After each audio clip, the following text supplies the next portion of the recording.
Hi everyone, I am Ashna Parveen, currently first year MBBS student at IGMC Nagpur. I scored 637 in NEET 2021 and it was my first attempt at NEET. 2022 17 जुलाई को हो चुका है, जो है students wait कर रहे हैं अपने रिजल्ट के लिए एंड जिन जो भी एक्सपेक्ट कर रहे हैं बहुत अच्छे स्कोर नीट में, उन सभी को बहुत बहुत कंग्रेचुलेशंस नीट के सिलेक्शन के लिए। उनके लिए ये वीडियो है कि अब उन्हें क्या करना चाहिए। आगे आपको काउंसलिंग करना है एंड काउंसलिंग भी मतलब सच बताऊं तो बहुत कॉम्प्लिकेटेड होता है। उसमें प्रेफरेंस लिस्ट में भरना, उसके अकॉर्डिंग देखना, रैंक्स देखना और फिर अपना प्रेफरेंस लिस्ट बनाना। तो इन सब चीज़ों का अभी से चालू कर दीजिए क्योंकि बाद में बहुत प्रेशर आ जाता है एकदम से जब आपकी काउंसलिंग की लिस्ट आ जाएगी। पिछले साल से एटलीस्ट एक रफ आइडिया बना के आप अभी रख लीजिए। कैसे करना है मैं आपको बताती हूँ। जो mcc.nic.in ये वेबसाइट पे आप लोग जाइए, वहाँ पर आपको पिछले 2021 के काउंसलिंग की ऑल इंडिया की सारी लिस्ट मिल जाएगी वहाँ पर। और जो भी आपका स्टेट है, जैसे कि सबका अलग अलग स्टेट होगा, तो वो स्टेट के जो वेबसाइट होगी,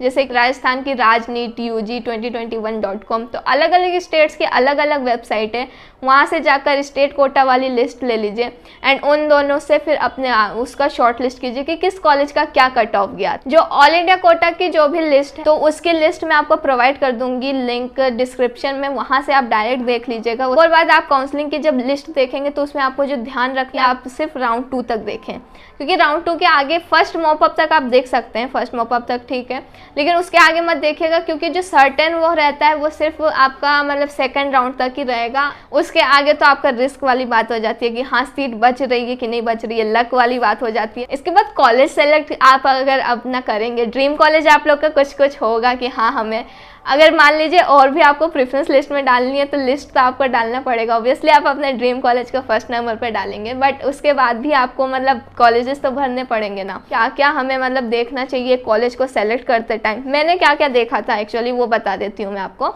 सबसे पहला मेरे तरफ से जो मैंने देखा था वो था ईयर ऑफ इस्टेब्लिशमेंट। वो मैंने इंपॉर्टेंस दी थी उसको कि वो ओल्ड कॉलेज है या नहीं, क्योंकि इस्टेब्लिश्ड कॉलेज की बात अलग होती है। ये बात मैं आपको एक बता देती हूँ, वहाँ पे आपको प्रॉपर फैसिलिटीज़ मिलेंगी। सेकंड चीज़ जो बहुत इंपॉर्टेंट फैक्टर आ जाता है मतलब स्टूडेंट्स में, दैट इज़ फीस। की फ़ीस आप देख लें, आप अफोर्ड कर सकते हैं, क्योंकि कई जगह की कम फीस है, कई जगह की बहुत ज़्यादा।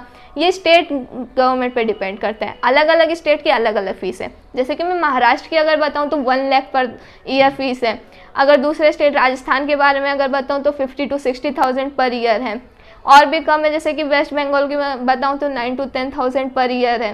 तो अलग अलग जगह की अलग अलग फीस है। इसके बाद नेक्स्ट पॉइंट जो बहुत इंपॉर्टेंट है दैट इज़ हॉस्पिटल। ये बहुत इंपॉर्टेंट पॉइंट है, इसको ज़रूर आप देखिएगा। मैं सबको मतलब सजेस्ट करूँगी, अगर कोई भी कॉलेज आप देख रहे हैं तो उससे एसोसिएटेड हॉस्पिटल का पेशेंट लोड जरूर देखिएगा कि ये बहुत मैटर करता है। क्योंकि आप फर्स्ट ईयर में तो थ्योरी पढ़ने वाले हैं, बट सेकेंड ईयर से आपकी क्लिनिकल पोस्टिंग होने वाली है, आप जाने वाले हैं वहाँ पर, तो आपको वहाँ पे पेशेंट्स तो चाहिए ना, अलग अलग तरह के, हर वार्ड में पेशेंट चाहिए, अलग अलग डिपार्टमेंट्स में, हर डिपार्टमेंट वहाँ पे होना चाहिए। नेक्स्ट इंपॉर्टेंट पॉइंट जो आ जाता है दैट इज़ बॉन्ड, कि वहाँ का बॉन्ड क्या है। अलग अलग स्टेट का अलग अलग बॉन्ड है। बॉन्ड क्या होता है वो मैं बताती हूँ कि बॉन्ड ऐसा रहता है कि आपको उतने ईयर सर्विस देनी है। जैसे कि कई जगह का 1 ईयर बॉन्ड है। मैं महाराष्ट्र का अपना बताऊँ तो मेरे कॉलेज का 1 ईयर बॉन्ड है कि मतलब 5.5 ईयर्स पढ़ने के बाद हमें वहाँ पर 1 ईयर सर्विस देनी है रूरल एरिया में, तो वो बॉन्ड होता है। कई जगह का बहुत ज़्यादा है, जैसे कि हरियाणा में 7 ईयर्स का बॉन्ड है कि आपको पढ़ने के बाद 7 ईयर्स वहाँ पर मतलब सर्विस देना है, तो वो बहुत ज़्यादा बॉन्ड हो जाता है।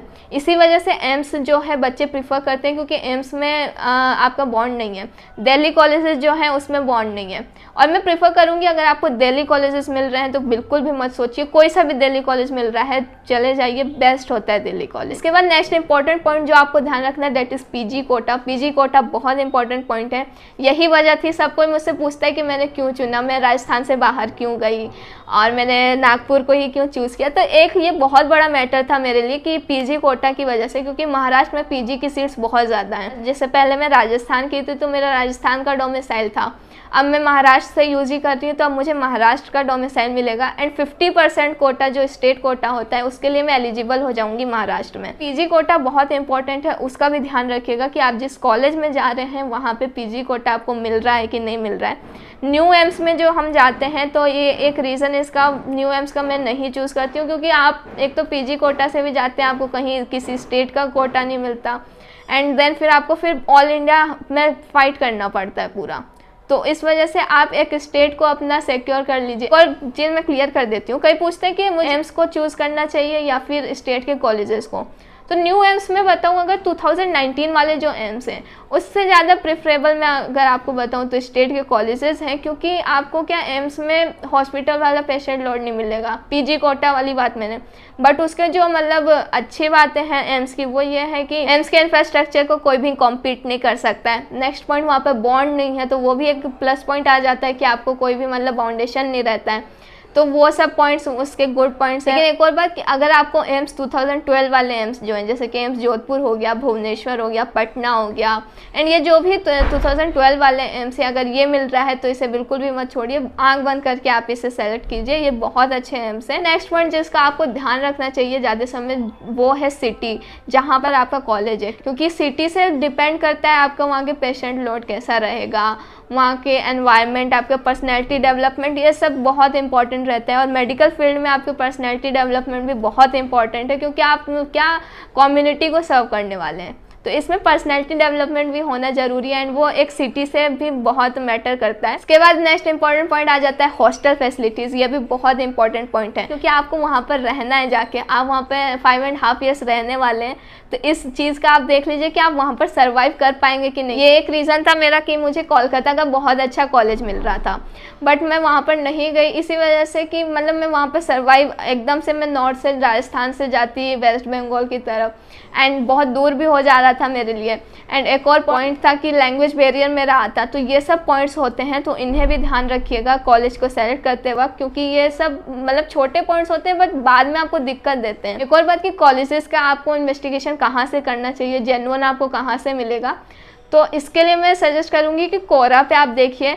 यूट्यूब पे हो सकता है आपको मिसगाइड भी किया जाए, इसलिए यूट्यूब को ज़्यादा वो ना देखें, आप कोरा पे देख सकते हैं। वहाँ पर जो वेरीफाइड स्टूडेंट्स हों उस कॉलेज के, उससे डायरेक्ट, या फिर सोशल मीडिया के थ्रू उस कॉलेज के स्टूडेंट्स से आप डायरेक्ट कॉन्टेक्ट कीजिए। तो ये था वीडियो रिलेटेड कि आपको क्या करना चाहिए। अब काउंसलिंग का टाइम अब आ जाएगा आपका रिजल्ट के बाद, तो थोड़ा सा अपने प्रिपरेशन स्टार्ट कर लीजिए काउंसलिंग के लिए, एंड फुल मज़े कीजिए। अभी अगर आपको कोई भी डाउट हो रिलेटेड काउंसलिंग, तो आप मुझे डायरेक्ट इंस्टाग्राम पे पूछ सकते हैं, या फिर कमेंट सेक्शन में मुझसे आप पूछ सकते हैं। अब पिछले साल मैंने जो अपना प्रेफरेंस ऑर्डर भरा था उसके ऊपर भी मैंने एक वीडियो बना रखा है, उसका लिंक भी मैं आपको डिस्क्रिप्शन पे दे दूंगी। आगे भी मैं अपने वीडियोस में नीट के रिलेटेड भी गाइडेंस दूंगी, एंड अभी काउंसलिंग के रिलेटेड भी गाइडेंस दूंगी। MBBS के बारे में अगर आपको खुद जानना है वो भी मैं आपको बताऊंगी।